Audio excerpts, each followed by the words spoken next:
Halo Bray, balik lagi dengan tukang clipping yang kali ini akan menginformasikan ini daftar lengkap pasukan TNI yang disusupi PKI dan G30S.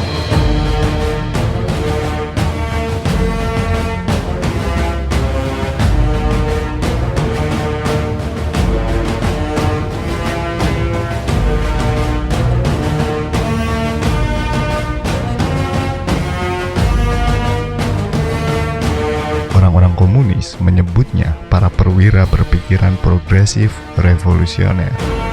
Merekalah para tentara yang berhasil direkrut oleh PKI untuk mendukung gerakan 30 September.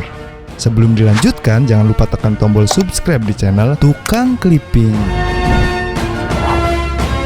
Adalah Ketua Biro Khusus PKI, Syam Kamaruzzaman, yang memiliki tanggung jawab untuk itu. Syam mengaku kekuatan tentara yang dibina PKI sudah cukup kuat untuk mengadakan gerakan di Jakarta, sedangkan di daerah akan ikut begitu di Jakarta meletup.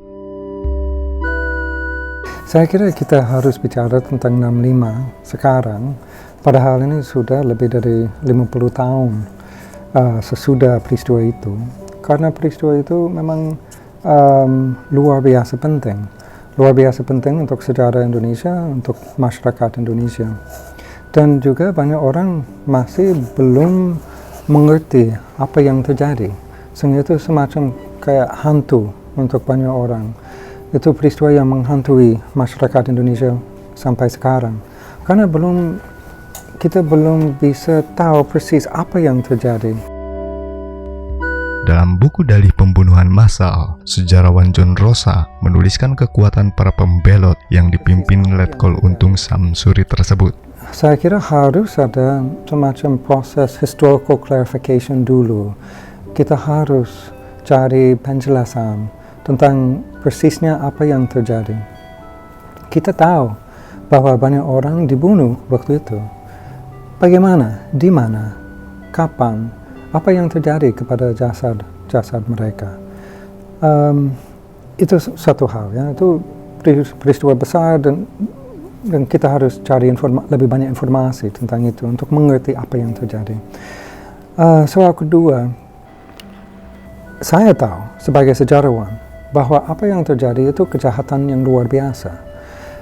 Banyak orang dibunuh tanpa proses judisial, tanpa proses hukum. Berikut rinciannya. 2 peleton dari Brigade 1 Kodam Jaya atau sekitar 60 orang. 1 kompi minus dari Batalion 1 Cakrabirawa atau sekitar 60 orang. 5 kompi Batalion 530 Brawijaya atau 500 orang. 5 kompi Batalion 454 di Ponegoro atau 500 orang. 1 batalion dari Auri dan pasukan pembela Pangkalan atau 1000 orang. Perseorangan dari berbagai kesatuan sekitar 50 orang. Total prajurit militer sekitar 2130 orang, ditambah kekuatan sipil dan ormas pendukung lain menjadi sekitar 4130 orang.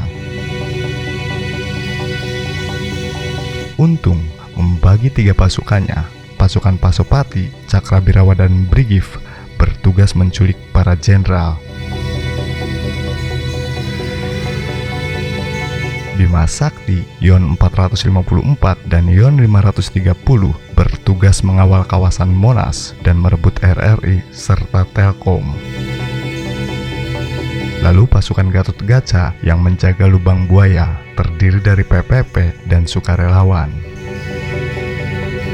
Untuk Batalion 530 harus dicatat bahwa mereka berhasil langsung diajak kembali bergabung oleh Soeharto. Bahkan, Yon 530 langsung diajak ikut menumpas pasukan G30S. Sementara Yon 454 yang akhirnya bergerak ke Halim juga jumlahnya makin menyusut dan memilih meninggalkan komandan batalion dan wakilnya, sehingga kekuatan ini tidaklah sebesar di atas kertas.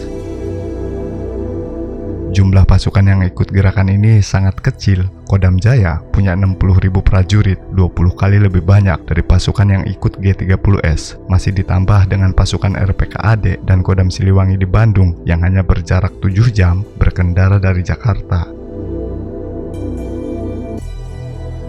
John Rosa juga menilai hanya segelintir pasukan yang mau diajak komandannya ikut gerakan tersebut. Kolonel Latif misalnya, sebagai komandan brigade, dia punya pasukan 3 batalion atau sekitar 2.000 orang. Nyatanya hanya 60 orang yang ikut gerakan ini.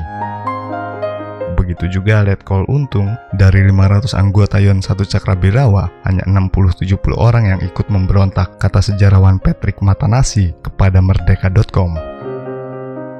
Seperti kata salah satu tokoh G30S, Brigjen Suparjo, Biro Khusus PKI, nyatanya memang hanya omong besar. Mereka mengklaim kalau komandan batalion berhasil didekati, maka dianggapnya seluruh pasukan akan ikut, padahal kenyataannya tidak demikian.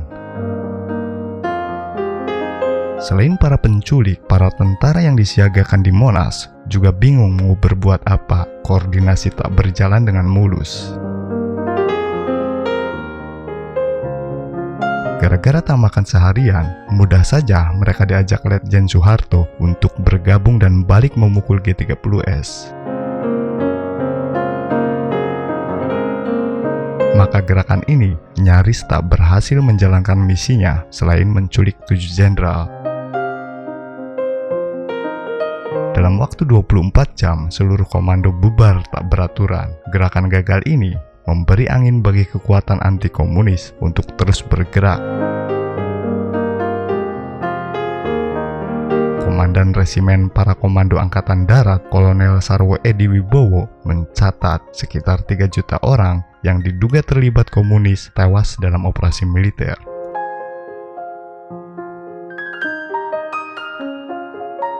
Demikianlah berakhir daftar lengkap pasukan TNI yang disusupi PKI dan G30S yang dilansir dari Merdeka.com.